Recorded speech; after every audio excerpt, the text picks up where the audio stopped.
11월 3일은 학생의 날입니다.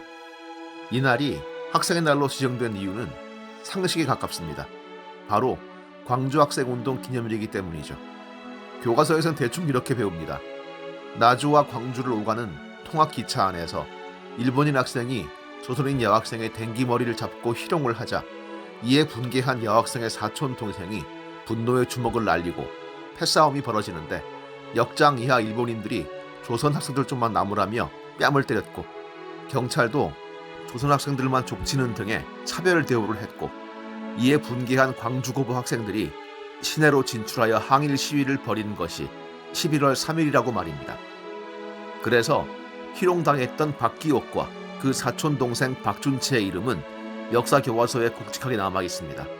일종의 광주 학생 운동의 상징이자 주동자처럼 말이죠. 물론 희롱당한 누나의 복수를 위해 일본 학생의 턱에 분노의 주먹을 날린 박준치의 용기는 훌륭한 것이었습니다. 하지만 그런 류의 주먹 다짐은 광주뿐 아니라 조선팔도 곳곳에서 벌어졌고 별것 아닌 해프닝으로 끝나는 경우가 태반이었습니다. 그런데 광주는 왜 달랐을까요? 그것은 분노한 청춘들의 혈기를 운동으로 바꾸어 놓은 사람들이 따로 있었기 때문이었습니다. 그 대표적인 인물 가운데 하나가 장재성이었습니다. 장재성은 꽤 유복한 집에 살았습니다.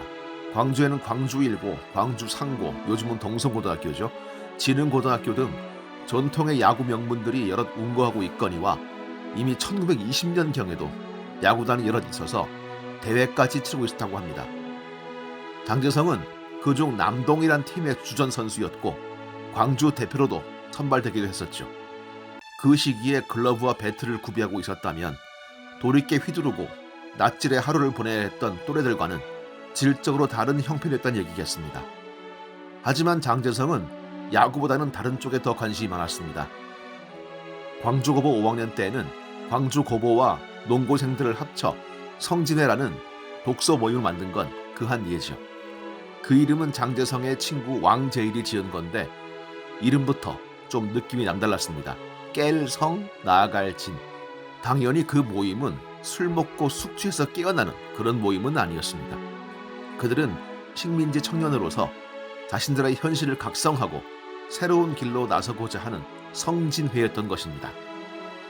하필이면 그 모임의 일원의 형이 광주경찰서 간부였던 관계로 이른 해산을 당하긴 했지만 그 조직원들은 은밀하게 모임을 지속했고 장재성은 일본에 유학가 있는 중에도 모교에서 항일 시위가 발생하자 급거 귀국해서 후배들의 동맹 휴업을 조직했으며 학교를 때려치운 뒤에는 독서회를 만들어 모임을 확대해 나갑니다. 이 독서회가 바로 광주학생운동의 배후 조종자였던 겁니다. 11월 3일 시내에 진출하여 일본 학생들을 흠씬 두들겨 패준 뒤 분노와 흥분이 비범벅이 되어 어쩔 줄을 모르는 조선 학생들을 강당에 불러 모은 것이 장재성이었습니다. 장재성은 지금까지 가동해온 조직을 총동원해서 몇 가지 행동 지침을 결의하고 있었죠. 가장 핵심은 이것이었습니다. 투쟁 대상은 일본인 학교 광주중학이 아니라 일본 제국주의다. 즉 욱하는 마음을 엉뚱한 데 토하지 말고 허수아비가 아닌 그 주인을 때리라는 간단하지만 핵심적인 논리였고 이는 광주 학생들의 마른 집단 같은 마음 사이에서 불씨가 돼 떠다닙니다. 11월 12일 2차 시위가 결행됩니다. 그런데 이즈음 독서회 내부에서는 80년 광주를 예언하는 듯한 우려가 있었다고 합니다. 이 시위가 확대되지 않고 광주에서만 그친다면 우리만 다치고 깨지는 거 아니냐. 그들 앞에 나타난 것이 장재성이었습니다. 그는 광주에서 시위가 성공적으로 이루어진다면 그것이 전국적으로 번져나갈 것이라는 암시를 주죠. 아마도 이런 식이 아니었을까 합니다. 광주가 아싸리하게 혀불면 저거 신의주라고 그 식이 하겠냐. 마침내 12일 광주 시내는 학생들의 검은 교복의 바다가 됩니다. 하지만 정작 장재성은 일제경찰의 예비검속에 의해 11일 이미 경찰서로 끌려갔습니다. 그를 필두로 경찰에 연행된 학생 수는 260명, 광주 시내 고등보통학교 학생의 20%였습니다. 그 모든 이들 가운데 장재성은 최고의 징역형을 받습니다. 일본 경찰 인증 주동자가 된 셈이었죠. 최후 진술에서 그는 이렇게 말합니다. 일동이 원기왕성하게 각기 고향으로 돌아갈 것을 기대한다. 사회에 나간 후에는 더욱 참사람답게 살아가기를 원한다. 그는 해방을 맞을 때까지 청년들을 규합해 전국적인 봉사활동을 펼칩니다. 이천리박 함경도 장진까지 다녀온 적이 있다니 그는 역시 게으른 사람이 못 되었습니다. 광주학생운동이라는 독립운동사의 금자탑을 쌓아 올리는데 지대한 공헌을 했던 장제성의 이름을 우리가 잃어버리게 된 건 그가 좌익으로 규정되었기 때문입니다.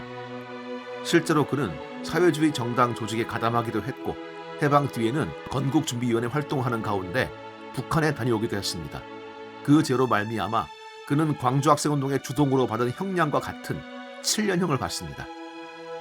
그가 진짜 충실한 사회주의자였는지 분위기에 휩쓸린 민족주의자였는지를 장담할 수 있는 사람은 없습니다.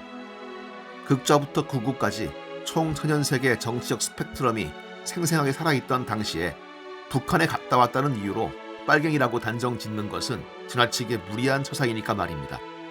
하지만 그가 부인에게 남겼다는 말 한마디는 그의 사상적 방황이나 그 내면의 성향의 일단을 단편적이나마 드러내줍니다. 나는 아무래도 그쪽하고는 안 맞는 것 같다. 너무들 과격해. 장제성이 그쪽하고는 맞지 않은지 모르지만 이쪽으로부터는 아예 버림받습니다. 전쟁 때 광주 교도소에 있다가 후퇴하는 경찰에 총살당했던 겁니다. 1962년 독립운동가들을 대거 훈포장할 때 건국 공로훈장 대상자로 올랐다가 역시 좌익이란 이유로 그 이름은 제외되고 말았습니다. 부지런하고 우직한, 그래서 바보스러우리만큼 정의로웠던 사람들에게 우리 역사만큼 잔인한 역사도 드물 것 같다는 생각을 합니다. 하지만 또 이상한 것은 그렇게 좋은 사람들이 참담하게 쓰러지고 소리 소문 없이 사라져간 역사를 알면서도 독립군 하면 3대가 망한다는 속설이 거의 명백한 진리로 통용되는 냉랭한 분위기에서도 정의에 목마른 사람들이 끊임없이 생겨난다는 것이겠습니다. 11월 3일은 학생의 날, 그런 청춘들을 대대로 그리고 수없이 배출한 날이었습니다. 장제성도 그 중에 한 빛이었을 겁니다.